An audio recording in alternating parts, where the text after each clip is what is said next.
오늘 두 번째 성품의 실천의 말씀을 나누고자 합니다. 이번 신년 특별 새벽기도의 전체 주제가 믿음의 실천입니다. 그래서 영성의 실천, 성품의 실천, 그리고 선행의 실천입니다.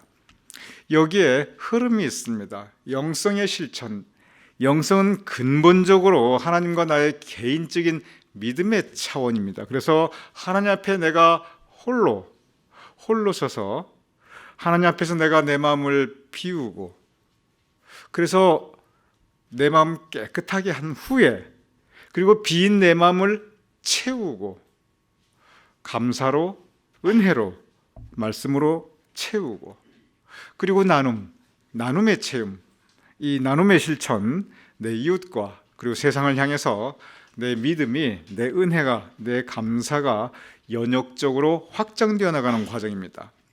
여기 흐름이 뭐냐면, 성경 말씀 보면 믿음을 계속 우리에게 가르치고 있습니다. 사도 바울이 이 믿음을 신약 이후에 계속 강조합니다. 그리고 교회를 세우면서 계속 그의 교인들을 가르치는 것이 오직 믿음으로 우리 믿음으로 구원받는다. 오직 믿음으로, 그러니 우리 믿음 가지고 나아가자. 그래서 열심히 기도하고 열심히 말씀 보고, 그리고 우리 함께 예배 올려드리고, 이렇게 신앙을 열심히 가르칩니다. 그래서 교인들이 열심히 기도하고 열심히 성경 읽고 열심히 예배드립니다. 즉 영성의 실천, 이 하나님과 나와의 개인적인 믿음의 부분은 많이 성장하였습니다. 그런데 사도 바울이 곧바로 문제에 봉착하게 됩니다. 그게 뭐냐면, 사도 바울이 이렇게 열심히 오직 믿음으로 믿음을 가르치고 교인들 열심히 기도하고 성경 읽기 예배들이 가르쳤는데, 그런데 교회 안에 무슨 일이 계속 생기냐면, 교인끼리 자꾸 싸우는 거예요. 바람 잘 날이 없습니다. 그래서 사도 바울의 그 모든 서신 가운데 가장 빨리 쓰여진 것이 아마 고린도전서일 거다, 이런 이야기를 성경학자들이 공통적으로 합니다. 그래서 성서학자들에 의하면 신약 성경 중에서 제일 빨리 쓰여진 게 마태복음, 마가복음이 아니고 그건 한참 이후고 고린도전서라고 생각하고 있습니다. 그런데 고린도전서 그 모든 내용이 뭐냐면, 중심된 내용이 뭐냐면, 고린도전서 내용이 어떻게 시작되면 너희 가운데 분쟁이 있다는 것을 내가 들었는데, 이렇게 시작합니다. 그러니까 교회 안에 사도 바울이 열심히 우리 영성 실천해서 기도하고 성경 읽고 예배드리자 했는데, 그런데 교회 안에 바람 잘 날이 없는 거예요. 그러니까 교회 안에 자꾸 바람 잘 날이 없으니까 전도길이 막히는 거예요. 사도 바울이 고민합니다. 그래서 계속 고린도전서 전체 내용이 뭐냐면, 제발 싸우지 말자, 제발 싸우지 말자, 제발 싸우지 말자. 이게 고린도전서 전체 내용이에요. 고린도전서 13장 여러분 너무나 잘 기억할 것입니다. 이 결혼식 주례 때 제일 많이 쓰는 게 이 고린도전서 13장이에요. 우리 서로 사랑하자. 그런데 이 사랑하자는 말이 부부간 결혼식 주례할 때 사도 바울이 쓴 게 아니고, 교인들이 하도 싸우니까 이제 그만 싸우자, 우리 서로 사랑하자, 그 얘기예요. 사랑은 허다한 허물을 덮나니 사랑은 오래 참고. 이게 싸우는 교인들에게 한 얘기입니다.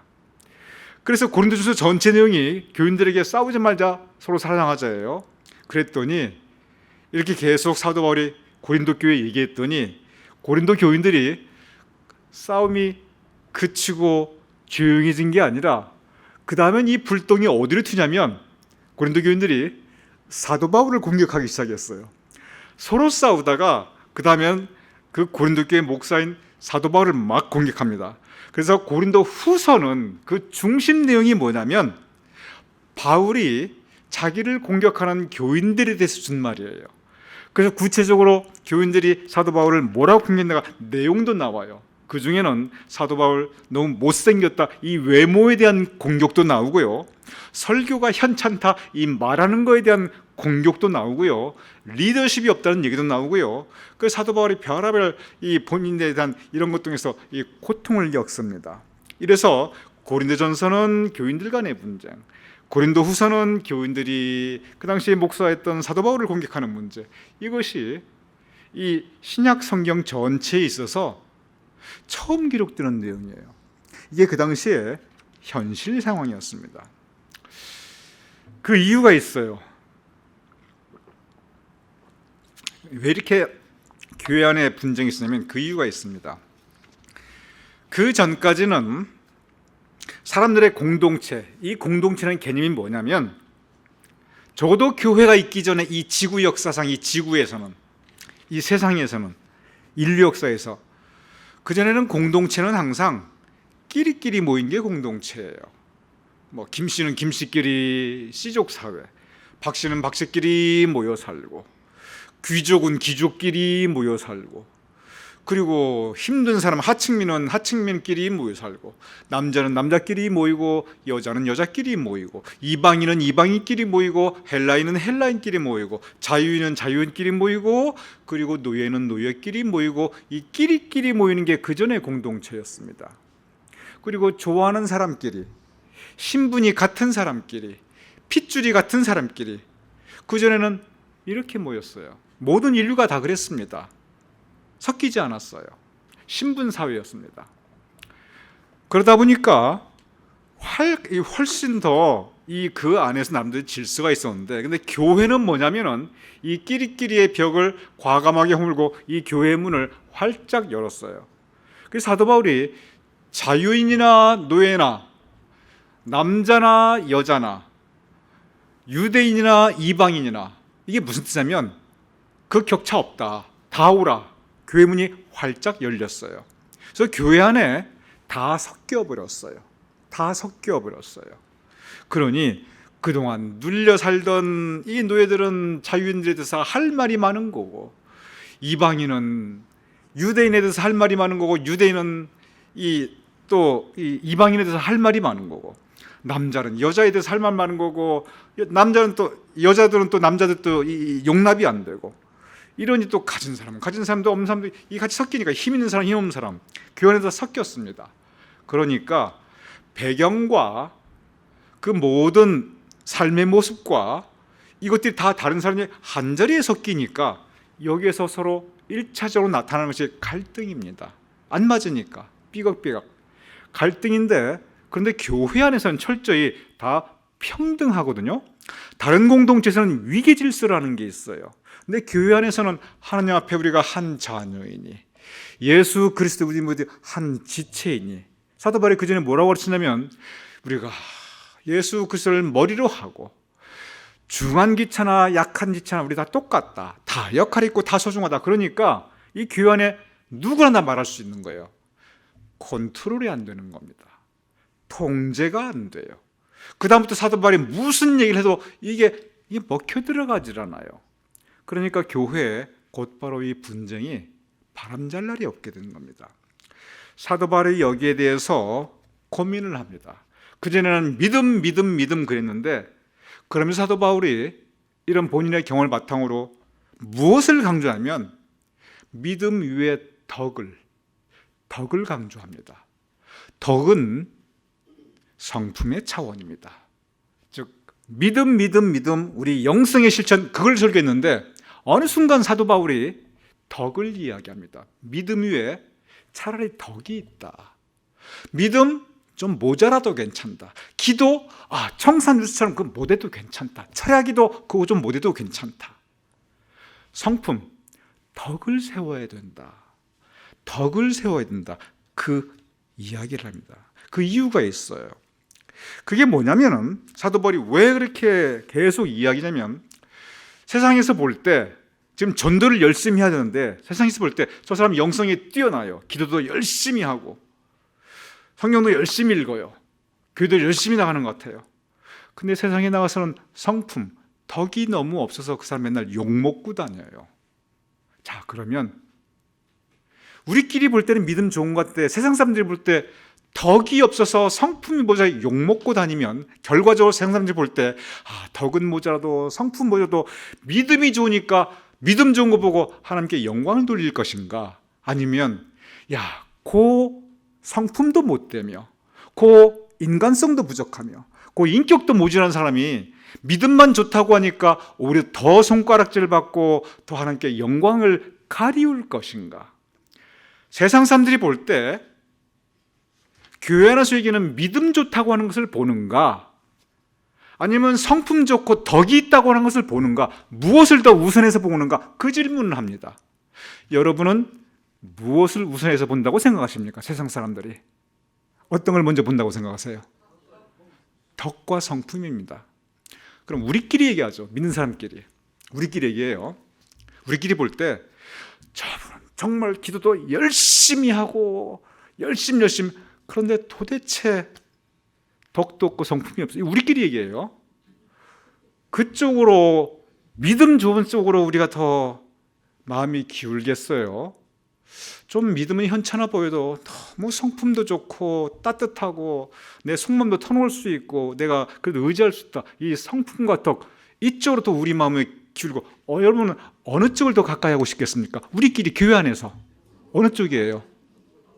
믿음 아니에요? 오직 믿음이라고 그랬잖아요. 아니 믿음으로 좋은 건데 천국이 먼저 아니에요? 고개를 살래살래 흔드시네요. 바로 그 부분을 사도 바울이 이야기합니다.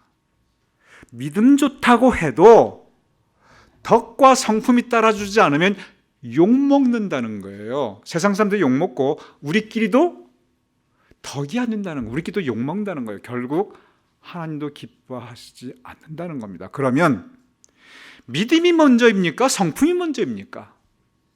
이 질문이에요. 믿음이 먼저인데 그런데 이것이 성품으로 이것이 나타나지 않으면 그 믿음은 야고보서가 말한 것처럼 이게 죽은 믿음이라는 거예요. 그래서 믿음과 성품이 분리되는 게 아니고 이게 같이 가야 된다는 거예요. 그래서 사도 바울이 믿음 위에 덕을 먼저 덕 있는 사람이더라. 이게 무슨 뜻인 말 같아요. 그전까지는 오직 믿음 그랬거든요. 근데 메시지가 달라져요. 왜 그러느냐? 싸우는 걸 보니까 그래요. 서로 싸우는 걸 보니까 믿음 아무리 좋아도 싸우는 데는 소용이 없다. 이걸 사도 바울이 깨닫게 되는 겁니다. 그래서 로마서 15장 2절에 우리 같이 읽어보지요. 시작.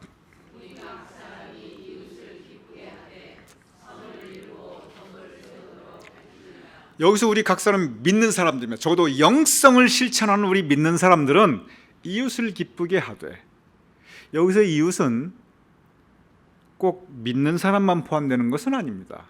믿는 사람도 되고 안 믿는 사람도 되고 교회 안에도 되고 그리고 세상 사람도 돼요. 그리고 이 이웃은 나 말고 모든 사람이 다 이웃이에요. 그러면 내 남편 내 이웃이에요. 내 아내 내 이웃이에요. 그럼 여러분 부부관계를 생각해 보도록 하죠. 내 남편 내 아내. 그러면 여러분의 아내 여러분의 남편 내 이웃을 기쁘게 하되, 그러면 열심히 기도하고 성경 읽고 그냥 정말 뜨거울 정도로 성령 충만한데 도대체 선하지가 않고 너무 표독하고 강팍하고 덕이라고는 하나도 없어요. 내 남편인데 내 아내인데. 그럼 여러분 믿음은 조금 모자라도 좀 선하고 착하고 덕을 세우고 그런 사람이 내 배우자가 거기에 더 편안함을 느끼겠어요? 이 선하지 않아도 괜찮아, 표독해도 괜찮아, 강팍해도 괜찮아, 덕 상관없어, 믿음만, 그쪽으로 내 배우자가 더 되기를 바라겠습니까? 우리 마음이 어느 쪽으로 가겠어요? 바로 그 부분이에요. 각 사람이 이웃이라면 나 말고 모든 사람이 다 이웃이에요. 내 배우자도. 그러니 여러분 믿는 사람이라 할지라도 선과 덕이 없다고 하면은 기뻐할 수가 없는 거예요. 바로 이 부분을 강조하고 있는 겁니다. 저 부분이 굉장히 단순한 말이고 심플한데, 그런데 우리가 깊이 묵상해 보면 우리를 다시 성찰하게 됩니다. 영성의 실천 거기서 끝나면 안 돼요. 반드시 성품의 실천으로 이어져야 합니다. 선을 이루고 덕을 세우지 못하면 적어도 이웃에게 저 사람 착한 사람이지 믿는 사람은 역시 달라, 이 말씀을 우리가 듣지 못하면 우리의 믿음 자랑할 게 무엇냐? 사도 바울의 얘기가 바로 그거예요. 우리 믿음 어떻게 자랑하냐? 그거예요. 세상에서 욕 엄청 먹고 우리끼리도 저 사람 믿음 좋다 하지만 믿을 수 없다 이런 생각이 들면은 결과적으로 우리의 영성, 우리의 믿음이 하나님 앞에 어떻게 우리가 얼굴 둘 수 있겠는가? 신앙은 좀 모자란 것 같아도, 영성이 좀 부족한 것 같아도 먼저 우리 덕을 세우자. 그러면서 성경에 보면 사도 바울이 이 덕을 세우는 방법에 대해서 참 많이 이야기합니다. 성경 말씀 쭉 사도 바울 보면 처음엔 오직 믿음, 믿음, 믿음 그렇게 얘기해요. 그래서 어느 순간부터 계속 덕을 세우자, 덕을 세우자, 덕에 대한 이야기가 나옵니다. 구체적으로 덕을 세우는 가장 첫 방법은 뭐냐면 어디에서부터 덕을 세우는 것이 시작되냐면 이게 완전한 건 아니에요. 이게 첫 출발이에요. 덕을 세우는 첫 출발은 뭐냐면 그것은 우리의 입입니다. 우리의 혀입니다. 우리의 말이에요. 여기가 첫 출발입니다. 에베소서 4장 29절 우리 읽어주시기 바랍니다. 시작.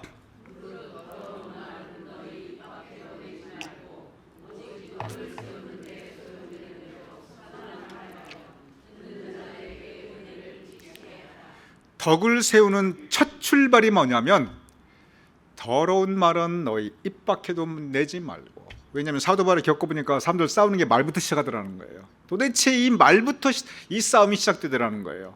그러니 더러운 말은 입 밖에도 내지 말고. 덕을 세우는데 소용되는 무슨 말? 선한 말. 선한 일이 아니에요. 일은 다음이에요. 여러분, 일이라는 건 내가 할 수도 있고 못할 수도 있어요. 힘없어서 못하기도 하고요, 형편이 안 돼서 못하기도 하고요, 바빠서 못하기도 해요. 하지만 선한 말, 힘없어서 선한 말 못하시는 분 계세요? 여기? 아무리 바쁘다고 말도 못해요? 아니, 형편이 아무리 어렵다고 말도 못하냐고요. 말부터 시작합니다. 그런데 말이 여기 보면 두 가지 말이 있어요. 더러운 말, 선한 말. 덕을 세우는 데는 무슨 말로 시작한다? 선한 말. 무슨 말이 선한 말이냐? 듣는 자에게 은혜를 끼치게 하라. 들어서 은혜가 되는 말이 선한 말이에요. 얼마나 간단합니까? 사도 바울이 참 아주 학식이 뛰어난 분이거든요. 근데 참 쉽게 설명해요. 어느 부분 보면 너무 깊어서 이해가 안 되는데 어느 부분은 너무 평이해요. 이거 보세요. 얼마나 평이합니까? 더러운 말은 너 입 밖에도 내지 말라. 이 말이 무슨 뜻인지 알아요, 여러분? 이 말을 조금 더 깊이 생각하면 이게 무슨 말이면 더러운 생각이 우리 마음속에 올 수 있을까요, 없을까요? 아무리 영성을 실천해도요, 아무리 선하고 착한 사람일지라도 더러운 생각이 내 마음속에 들어올 수가 있습니다. 여러분, 저한테 한번 물어보세요. 최 목사님, 그래도 목사님 우리의 목자인데 목사님은 더러운 생각 절대 안 하시죠? 한번 저한테, 여러분 절대 물어보지 마세요. 저한테 그런 거 저한테 절대 질문하시면 안 됩니다. 감당할 수 있는 만 시험만 주셔야지 제가 답변할 수 있는 거 함부로 물어보시면 안 돼요. 여러분, 누구나 더러운 생각은 들어와요. 왜냐하면 그건 마음의 상태는 내가 어떻게 할 수가 없어요. 마음이 내 마음이지만 내 마음대로 안 돼요. 누가 용기 내고 싶다, 누가 낙심하고 싶어 하는 사람, 누가 낙심이 있습니까? 그거 내 마음대로 안 돼요. 그런데 입은, 내 혀는 내 마음대로 돼요.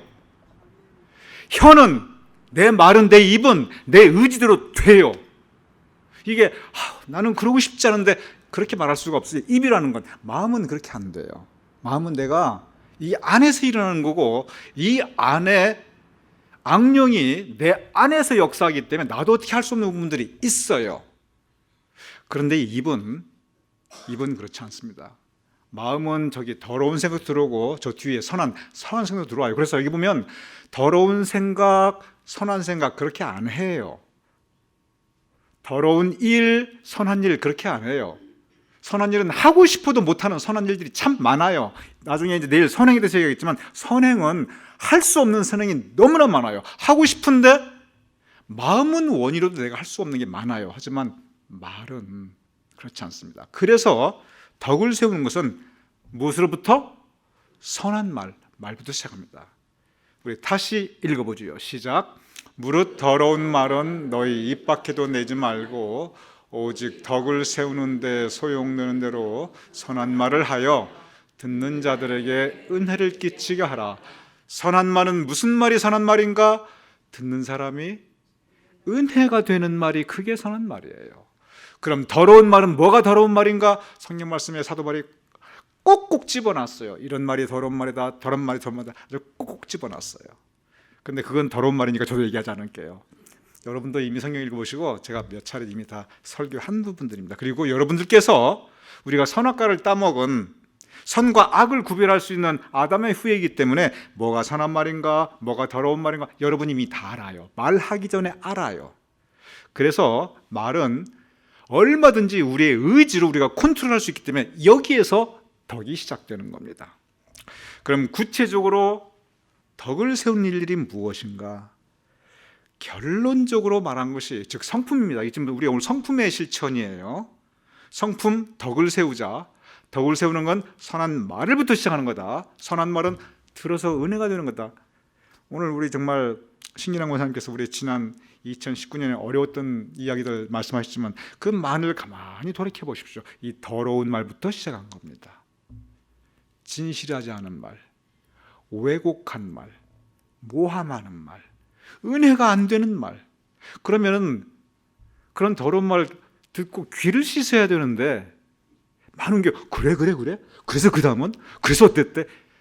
듣고 그 다음에 얘기 나오는데 이게 더 부풀려 나갑니다. 결과적으로 공동체가 깨져요. 그러니까 사도 바울이 이거 체험담이에요. 체험담. 그냥 한 말이 아니라 오죽했으면 믿음 그러다가 덕을 세우자 그렇게 메시지가 이렇게 계속 강조되고 있겠습니까? 그러면 구체적으로 성품의 실천, 우리가 해야 될 성품의 실천, 갈라디아서 5장 22, 23절 여러분이 잘 아시는 말씀이 바로 이 말씀입니다. 같이 읽어보죠. 시작.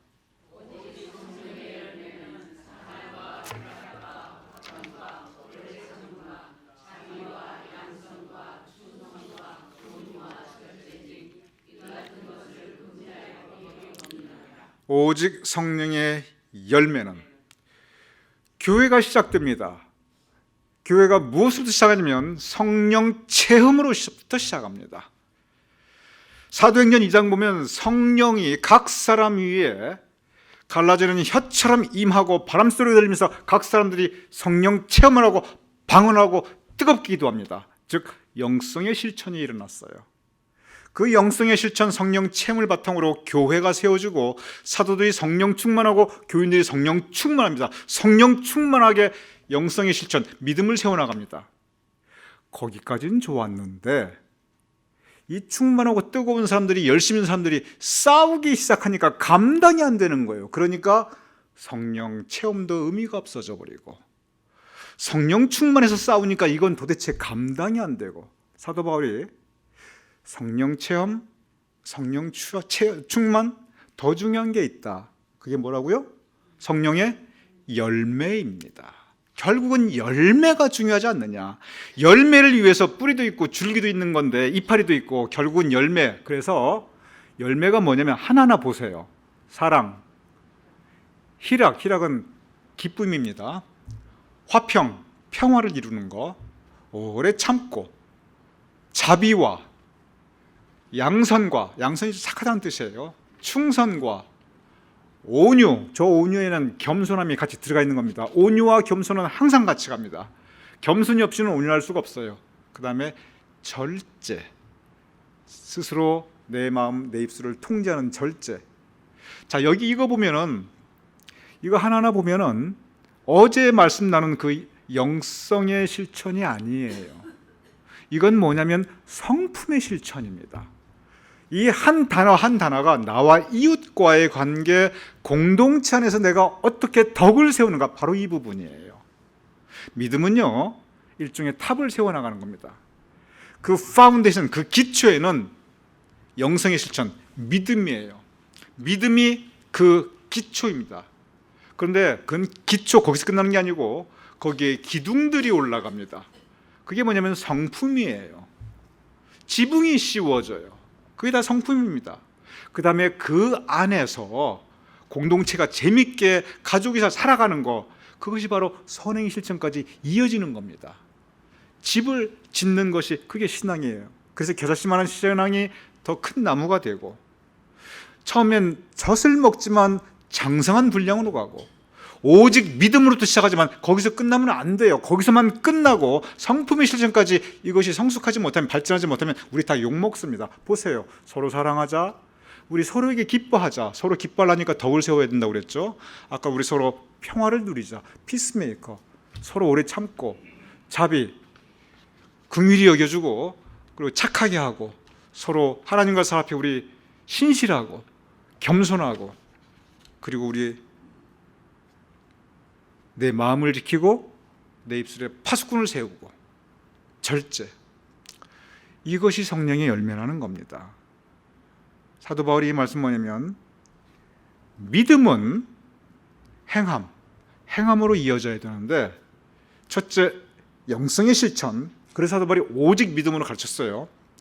여기서 끝나면 안 되고 성품의 실천, 덕을 세우자.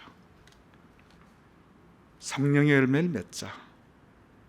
오늘 이 사도 바울이 그렇게 강조하였던 덕을 세우고 성령의 열매를 맺는 이 성품의 실천을 우리 잘 할 수 있는, 그래서 우리 가운데 더 기쁨이 있고 하나님께 영광 올려드릴 수 있는 저와 여러분이 될 수 있기를 주님의 이름으로 축원합니다.